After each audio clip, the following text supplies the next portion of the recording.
Hey everyone, welcome back. Today I am showing you exactly how to install Claude AI across all your devices.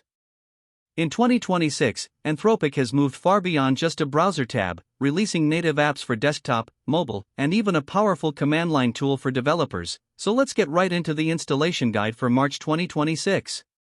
First, you should install the Claude desktop app if you want a dedicated workspace on your computer.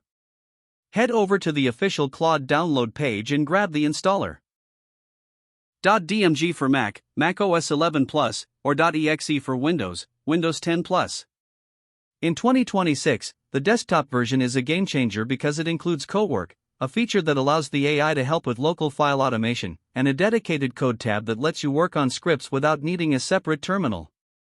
Next, you can take your assistant on the go with the mobile applications. Just search for Claude by Anthropic in the Apple App Store, requires iOS 17.0 Plus, or the Google Play Store for Android. The 2026 mobile app is fully synced, so any artifacts or project documents you are working on at your desk will be right there in your pocket. It is the smoothest way to brainstorm or analyze photos while you are away from your computer. Then, for the developers in the crowd, you need to set up Claude Code. This is a terminal-native CLI tool that can autonomously edit files and run Git commands. To install it on Mac OS or Linux, just run the curl command, curl fsslhttps://claude.ai/install. bash. If you are on Windows, open PowerShell as an administrator and run irm https://claude.ai/install.ps1 and ix. Once it is installed, simply type Claude in your terminal to authenticate via your browser and start coding.